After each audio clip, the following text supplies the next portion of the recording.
Welcome back, student, to our YouTube channel of Laksham Academy. We are Sivnalaga. Now we will proceed and we will look up towards the next topic, that is liver. Liver, once again, it is heterochromic. ठीक है, ये काफी largest हमारे body का सबसे बड़ा gland अगर कोई है तो वो लीवर है। इसका वेट कितना है? वेट है इसका 1.5 kilogram. Largest gland in our body.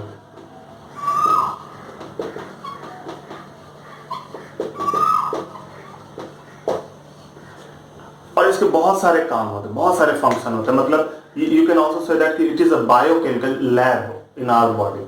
हमारे बॉडी के अंदर में जैसा बायोकेमिकल लैब में क्या होता है, डिफरेंट एक्सपेरिमेंट्स होते हैं, केमिकल सब्सटेंस कन्वर्ट करता है एक दूसरे फॉर्म में। उसी तरह से हमारे बॉडी में भी लीवर का ही ऐसा होता है। ठीक है, लीवर भी ऐसा ही काम करता है। तो सबसे पहले स्ट्रक्चर दिखाते हैं आपको कि क्या होता है, कैसा होता है लीवर का structure.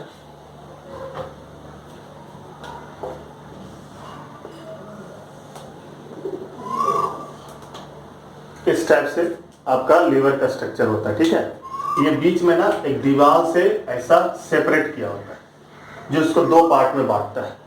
This is called as falciform ligament.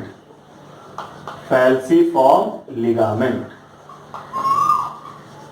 White fibrous connective tissue का है। इतना मत डीप में जाओ, फिलहाल तो इतना है कि फैल्सीफॉर्म लिगामेंट दो पार्ट में बांटता है। देखो इधर अगर रखेंगे तो हमारा राइट हैंड है, this one is right hand.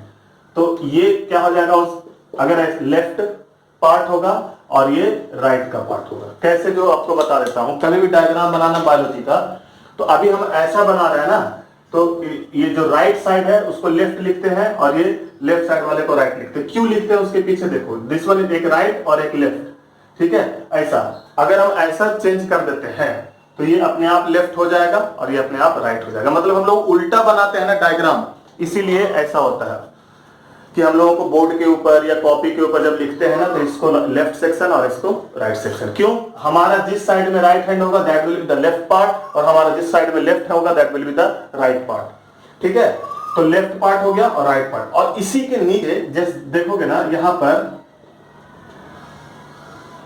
एक पाउच लाइक स्ट्रक्चर होता है। एक पाउच लाइक स्ट्रक्चर होता है। This pouch like structure is known as gall bladder. इसको क्या बोलते हैं? Gall bladder. तो आपके बोर्ड में क्वेश्चन आएगा what is the function of liver. ठीक है, बस इतना ही तक का आपका क्वेश्चन है 10th क्लास में। फिर भी आप जान जाइए इसके बारे में कि क्या होता है। तो लेफ्ट और राइट में से क्या होता है ना कि छोटा छोटा सा पाइप सब निकल करके आएगा, ऐसा ऐसा पाइप निकल करके आएगा। ठीक है, और निकलने के बाद इससे जुड़ जाएगा, इधर से भी आएगा, यहां से जुड़ जाएगा।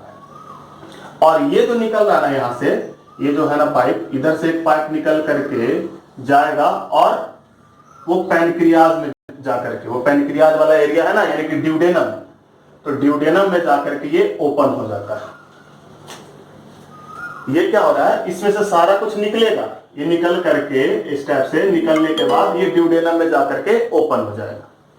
ठीक है, तो उसी टाइप से अभी ध्यान रखिएगा इसमें कि क्या मैं बोलना चाह रहा हूं। ड्यूडेनम में दो चीज ओपन हो रहा है, एक तो ये जाकर के ओपन हो रहा है, जो लीवर का पार्ट हो रहा है वो ओपन हो रहा है, और प्लस साथ में दूसरा क्या चीज था जो पहले पढ़ाए थे पहले वाले लेक्चर में, पैनक्रियाज जाकर के ओपन हो रहा है। दोनों जाकर के ड्यूडेनम में ही आ रहा है। तो पहले इसका ओपनिंग है लीवर वाले का, फिर बाद में जाकर के उसका ड्यूडेनम में पैनक्रियाज वाले का। ठीक है, तो दोनों साइमल्टेनियसली ऐसा काम करेगा। किस टाइप से काम करता है उसको भी थोड़ा सा ध्यान में रखिएगा। इतना हो गया। अब ध्यान देना कि ये इसको ना हेपेटिक डक्ट बोलते हैं, सबको बोलते हैं hepatic duct. Actually liver, hepatic term जहां मिला इसका मतलब लीवर का है, रीनल टर्म जहां मिला उसका मतलब किडनी का है, गैस्ट्रिक टर्म जहां मिला इसका मतलब स्टमक के बारे में आता है। जैसे गैस्ट्रिक जूस स्टमक में, हेपेटिक लीवर, रीनल किडनी। ठीक है, उसी टाइप से यहां पर ध्यान दीजिएगा कैसे समझने का। ये डायग्राम हो गया लेफ्ट राइट में ऐसा बात दिया। This one is the falciform ligament, this one is the right lobe and this one is the left lobe. ये लेफ्ट लोब है और ये राइट लोब है। राइट लोब, लेफ्ट लोब आता है और उसमें से डक्ट निकल करके मिलता है, this is called as common hepatic duct. और मिल करके ये इसमें गॉल ब्लैडर में जाता है। ठीक है, इतना इसका डायग्राम है। अब आइए कि गॉल ब्लैडर में जाने के बाद आखिरकार ऐसा क्या काम है, फंक्शन ऑफ लीवर डायरेक्टली आपको बताते हैं कि क्या क्या इसका काम है। उसके पहले थोड़ा सा स्ट्रक्चर देख लेते हैं। लीवर के अंदर में जो स्ट्रक्चर होता है, inside liver many polygonal shaped cells are present called as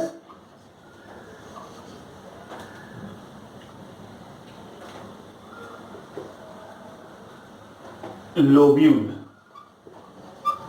या हेपेटिक लोब्यूल। हेपेटिक लोब्यूल उसको क्या बोलते हैं, हेपेटिक लोब्यूल। बहुत सारे होते हैं पॉलीगोनल टाइप, वो हेपेटिक लोब्यूल वही सिक्रीट करता है, वही सिक्रीशन करता है किस चीज का, बाइल जूस का।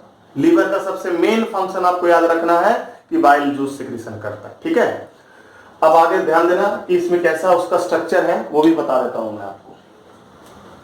किसका स्ट्रक्चर, हेपेटिक लोब्यूल का। जैसे ये हमारा लीवर था, ऐसा करके सर डायग्राम बनाए थे, उसका हर एक सेल के बारे में स्टडी करते हैं। ऐसा ऐसा सेल होता है, तो जो छोटा सा डॉट है ना, जो डॉट लाइक स्ट्रक्चर है, उसको बड़ा सा बना करके आपको बताते हैं। इस टाइप से स्ट्रक्चर होता है।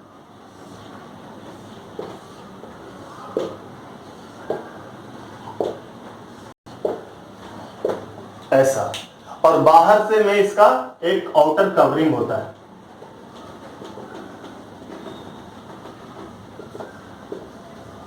बाहर में आउटर कवरिंग होता है, इसको बोलते हैं जिल्सन्स कैप्सूल।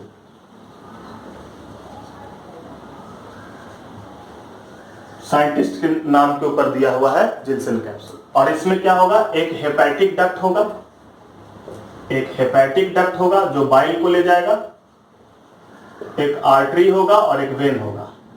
एक आर्टरी होगा, देखो पहले लिख दो इसको आर्टरी।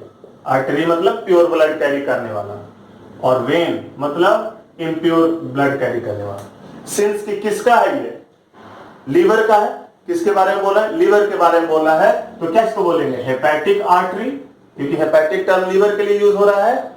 और वेन को क्या बोलेंगे, हेपेटिक वेन।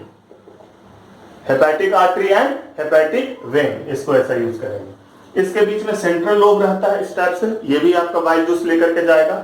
और ये क्या होता है, जैसे स्पोक होता है ना साइकिल में, वैसा ही टाइप का स्पोक से, रेडियल स्पोक से ऐसा ऐसा टाइप से बना हुआ रहता है ये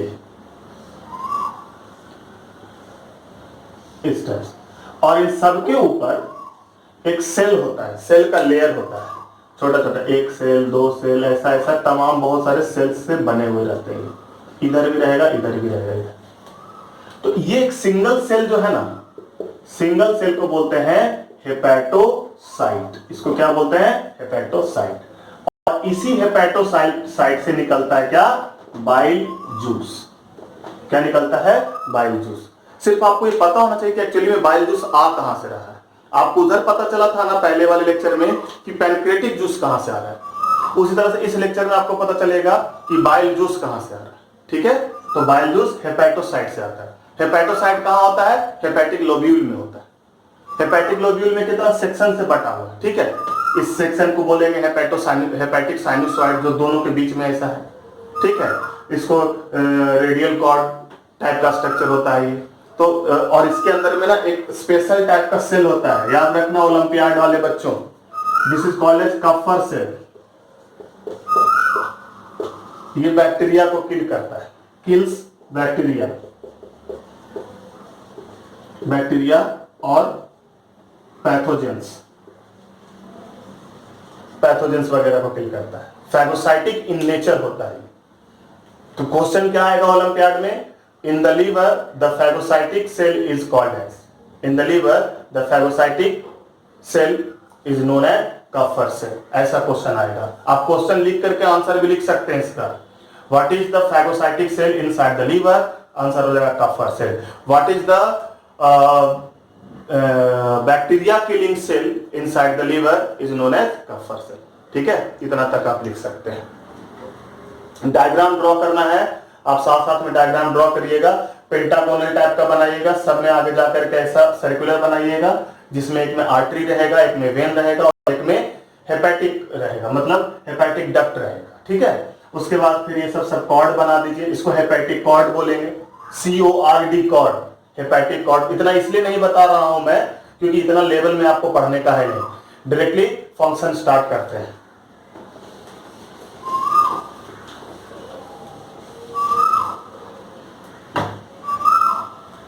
function of liver.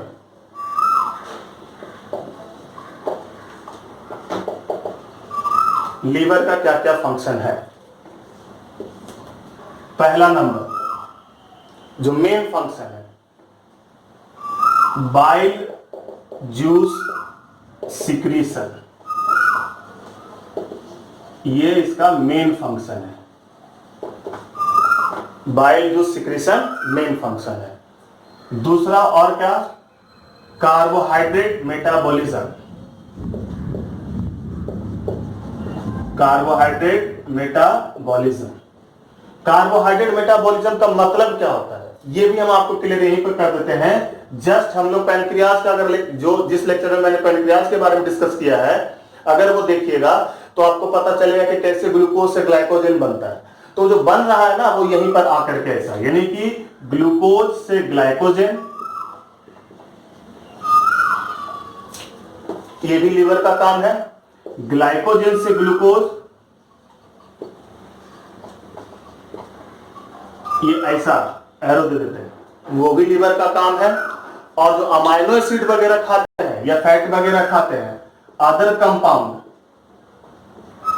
Like amino acid, lipid, ये सब से भी क्या होता है? ग्लूकोज में कन्वर्जन होता है। ये भी काम किसका है? लीवर का।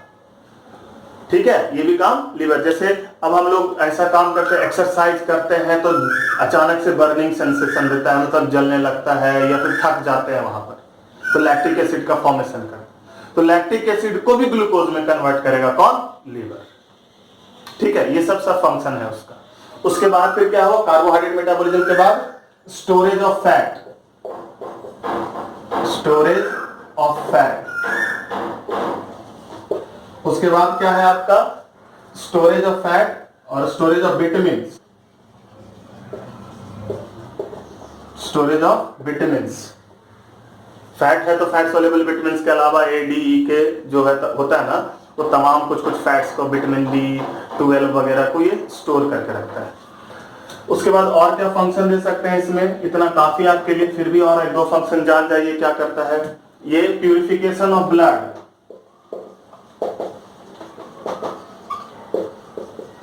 बाय डिटॉक्सिफिकेशन,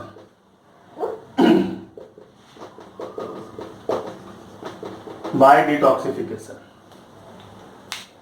अब जैसे मान लेते हैं कि हमारे बॉडी में हार्मफुल सब्सटेंस है, जैसे लेट सपोज कि कोई अल्कोहल लेता है, ज्यादा अल्कोहल को इनटेक कर रहा है, तो उसको डिटॉक्सिफाई करेगा कौन? शुरुआत में अगर थोड़ा बहुत भी अल्कोहल लेंगे तो उसको ब्रेक डाउन करके खत्म कर देगा कौन?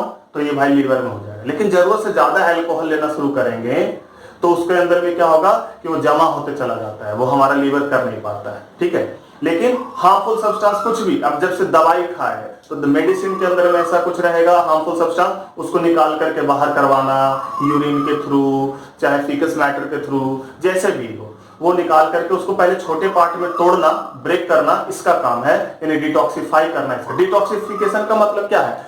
रिमूवल ऑफ टॉक्सिक सब्सटेंस, है ना, या conversion of toxic substance into non toxic, इसको भी डिटॉक्सिफिकेशन कहते हैं। मतलब कुछ हार्मफुल को कन्वर्ट करके यूजफुल में करता है, ये भी लीवर का काम है। जैसे हिपुरिक एसिड वगैरह आता है, यूरिया फॉर्मेशन यहां होता है। एक और फंक्शन है इसका, यूरिया फॉर्मेशन, यूरिया फॉर्मेशन या अमोनिया फॉर्मेशन भी, अमोनिया फॉर्मेशन, ये भी इसका फंक्शन है। तो यूरिया फॉर्मेशन क्यों भाई? अब हम इतना प्रोटीन का चीज खाते हैं तो प्रोटीन वगैरह कन्वर्ट होगा अमोनिया, अमोनिया में, अमोनिया से कन्वर्ट होकर के यूरिया में जाएगा, तो उसके अंदर में एक साइकिल होता है ऑर्निथिन साइकिल, तो ऑर्निथिन साइकिल के थ्रू इसको कन्वर्ट करेगा। मतलब ऐसा बहुत सारा काम है। आपके लिए 3-4 काम, पहला 2 काम याद रखिएगा, इससे ज्यादा का जरूरत है नहीं 10th क्लास का। लेकिन वो जो ओलंपियाड वगैरह जो देते हैं उनको ये सब चीज याद रखना चाहिए कि कार्बोहाइड्रेट मेटाबॉलिज्म में कैसे हेल्प करता है। ठीक है, इतना तक में ओलंपियाड में आ जाएगा। ये हो गया फंक्शन ऑफ लीवर। ठीक है, इतना तक में। अभी तक क्या क्या पढ़े हम लोग, जो थोड़ा सा ध्यान दीजिएगा, क्या कौन कौन सा लेक्चर गया है हमारा। तो पहला नंबर में जो गया था, हम लोग स्टार्ट किए थे सैलिवरी ग्लैंड, उसके बाद फिर हम लोग पढ़े क्या, सैलिवरी ग्लैंड के बाद स्टमक के बाद फिर हम लोग लीवर, पैनक्रियाज, ये सब सारा पढ़ लिए। ये एक्सेसरी ग्लैंड के बारे में हम लोग ने डिस्कशन कर लिया है कि क्या है। अब जो लेक्चर होगा उस लेक्चर में हम लोग बताएंगे एक्सेसरी ग्लैंड का फंक्शन, कहां से कौन सा चीज निकल करके आ रहा है, किस एक्सेसरी ग्लैंड का क्या फंक्शन है वो हम लोग निकाल करके देखेंगे, या enzymes present in the accessory gland secretion. तो जैसे हम लोग लिखेंगे पैरेटिड, तो पैरेटिड में, या फिर लिखेंगे सैलिवरी ग्लैंड, तो सैलिवरी ग्लैंड में लिखने के बाद क्या लिखेंगे हम लोग, सैलिवरी ग्लैंड से निकलता है सलाइवा, सलाइवा में कौन सा एंजाइम होता है, बस उसको लिख देंगे। गैस्ट्रिक ग्लैंड से निकलता है क्या, गैस्ट्रिक जूस, उसमें कौन सा एंजाइम रहता है वो भी लिख देंगे। उसके बाद लिखेंगे फिर पैनक्रेटिक जूस में कौन सा एंजाइम रहता है वो लिखेंगे। उसके अलावा इंटेस्टाइन में भी एक होता है जिसको बोलते हैं इंटेस्टाइनल ग्लैंड, तो इंटेस्टाइन से निकलने वाला क्या हो जाएगा, मतलब इंटेस्टाइन में प्रेजेंट होने वाला क्या कहलाएगा, इंटेस्टाइनल ग्लैंड। और इंटेस्टाइनल ग्लैंड से निकलने वाले जूस को क्या बोलेंगे, इंटेस्टाइनल जूस, जिसका दूसरा नाम है सक्कस इंटेरिकस। उसके पास भी सब कुछ रहेगा। ठीक है, उसके पास भी सब कुछ का मतलब अमाइलेज, प्रोटीएज, लाइपेज, न्यूक्लियोटाइडेज, ऐसा सब कुछ रहेगा। तो नेक्स्ट हमारा आएगा, तो जो उसी वक्त में उसको आपको बता देंगे, जब चार्ट आपको बना करके देंगे ना, तो उसी वक्त में आपको बता देंगे कि किससे कौन सा चीज का रिलीज हो रहा है, कैसा हो रहा है। तो आपको सबसे पहले सारा एंजाइम के बारे में जानना है कि कहां से कौन सा एंजाइम आ रहा है। उसके बाद फिजियोलॉजी सीधे पढ़ लाएंगे, मतलब फिजियोलॉजी सीधे पढ़ेंगे ना तो अपने आप इजी हो जाएगा कि कौन कहां से क्या होता है। अगर आपको यही नहीं पता होगा कि कहां से HCl आ रहा है, अगर आपको ये नहीं पता आएगा कि कहां से पेप्सिन आ रहा है और पेप्सिन का काम क्या है, ठीक है, तो हम लोग जो नेक्स्ट लेक्चर बनाएंगे उस नेक्स्ट लेक्चर में ये बताएंगे आपको कि किस एंजाइम का क्या काम है। ठीक है, मतलब प्रोटीन का डाइजेशन करता है या कार्बोहाइड्रेट का डाइजेशन करता है, ये सारा कुछ हम लोग उसी में बताएंगे। ठीक है, आज के लिए थैंक यू, इसको आप नोट कर लीजिएगा।